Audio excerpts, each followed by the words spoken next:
Over the last couple of months, I've been really cranking on Feel the Boot and a couple of other projects. I've been setting up schedules, recording episodes, all kinds of things, and the deadlines have been piling up, the to-do lists have been getting longer. I've been starting to feel really stressed, and I suddenly realized I've been caught in the busyness trap again. Today I'm going to be looking at why this happens, what it means to your startup, what kind of things get lost when you're caught in the busyness trap, and some thoughts on how you can escape it. Hi, I'm Lance, and welcome to Feel the Boot, where every other week you get new tips and advice on all aspects of running a startup company. You can also get this information as a blog at feeltheboot.com or listen on the go with our podcast, available at any of the major podcasting services.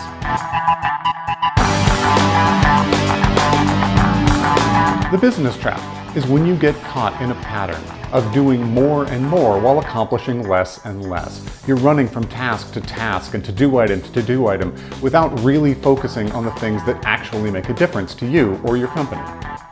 So why does this happen to us? Well, one reason is that being busy has become a status symbol. When we're asked how are things going, we often answer busy or things have been crazy, as though that were a good thing. But we're trying to impress people by how important we are because of how busy we are.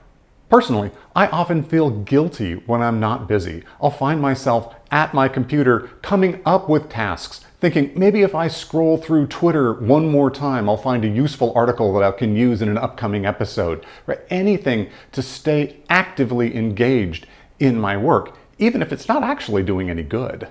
I think stress often leads to busyness, which in turn leads to more stress. When you're feeling stressed about how much there is to do, you tend to get tunnel vision on simply doing the next task, focusing on the next and the next and the next to-do item, trying to dig yourself out of that hole, without really ever asking the bigger questions of, are these the tasks you should be doing? Or are there better ways to go about this?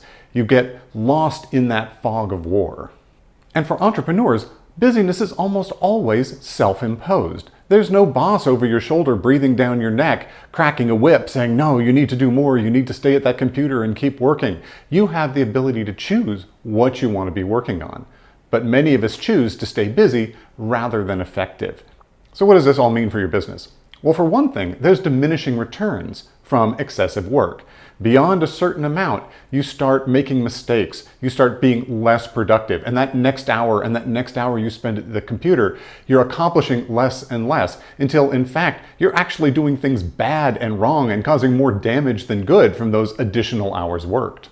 As an example, when I was in graduate school, I had a big qualifying test. It covered all of physics, undergrad and graduate. It was a 2-day test, kind of an insane thing. And I spent months studying for it. I needed to get ready. I needed to cram my brain with all of physics. And so I literally wallpapered my apartment in equations that I could read from the other side of the room. Full disclosure, this is not actually a picture of my grad school apartment. And spent my time trying to focus on learning all this stuff, but I realized I couldn't do it all day. In fact, for this kind of really high intensity brain work, I was only good for 2 or 3 hours a day. And after that, I could spend more time staring at the page, but I really wasn't internalizing anything. The reality was I couldn't work harder than that because the focus just wasn't there. I often need to remind myself the opposite of busyness isn't laziness. It's being purposeful, making intentional decisions about what I want to do with my time. And sometimes that's reading a book by the pool. So what gets lost when you get too busy? Well, one of the things is exactly that reading, sitting down and taking in new information. And that could be fiction if you just need to unwind. But when I read nonfiction books, I'm amazed by how often just within every page I turn, I'm taking many new notes, action items, capturing ideas. It spurs thoughts on how I can improve my business or advice I should be giving to my portfolio companies. All sorts of things come out of that. But it's hard to make time to do that reading. Another thing that tends to get lost, at least for me, is time spent talking to people in open-ended, unstructured, non-meeting conversations. As an introvert, not my forte.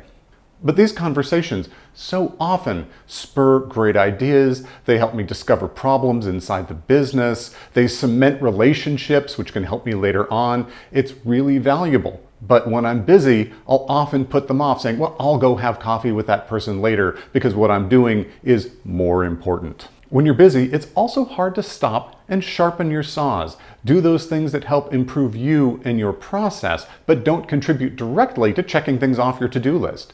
You may also be missing out on opportunities. I find that when I'm busy, I often get tunnel vision, and a new opportunity often looks like just another distraction. It's something else calling at my time, and so I'm somewhat repulsed by it. I push it away so I can stay doing what I'm doing.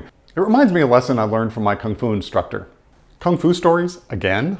He talked about the importance of staying relaxed when sparring and doing any martial arts, because a relaxed body is a fast body, and the same is true of mental state. When your mind is relaxed, what Bruce Lee would call mind like water, it can react to opportunities and changing situations very rapidly. Whereas when you're in that stress and in that busyness trap, you're tight and not able to change directions quickly because of that hyper-focus.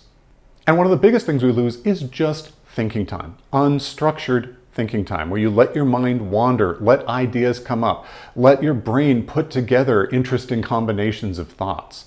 I know I've talked about before keeping a pad of waterproof paper in my shower, because doing those kinds of mindless things like taking a shower is when often your brain comes up with great ideas, but by the time I'm done and out of there, I may have forgotten them. Taking long walks, looking at the sunset, or staring into the fireplace can often be the most productive use of your time if you can give yourself permission to do it.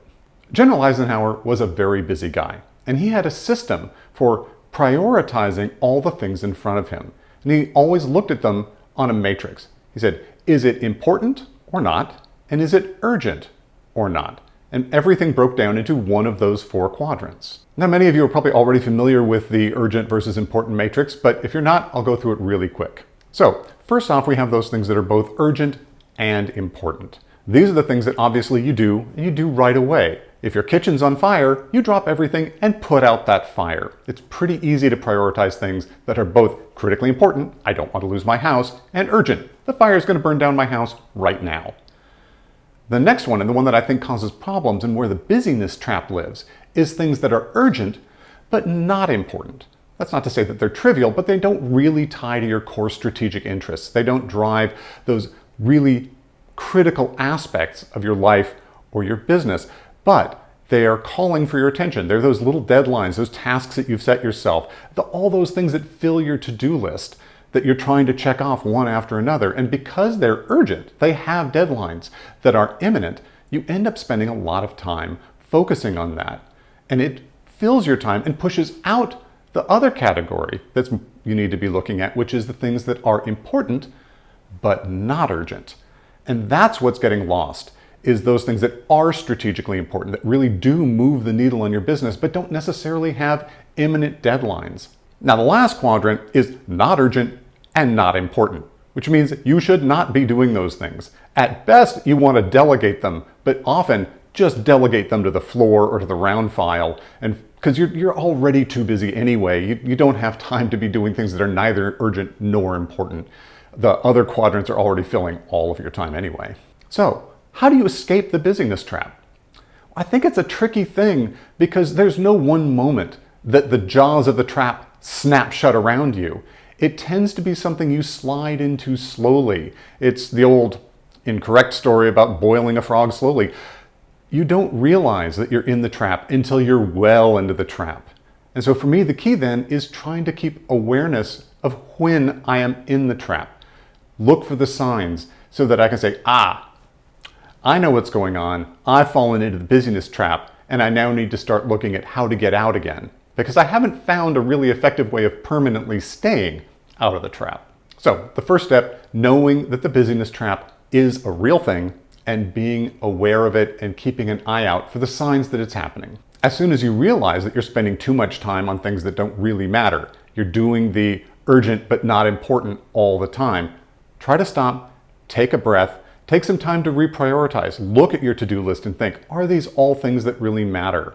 Look at restructuring your days. Maybe change your calendar to carve out time for those important activities that are getting overwhelmed by all the little busyness that's taking place on a day-to-day basis. A lot of those deadlines I keep discovering I put in there myself. When I set a task, I'll go, oh yeah, and I'll put a deadline of next week. But in fact, the task doesn't have a deadline. It's just something I want to get done.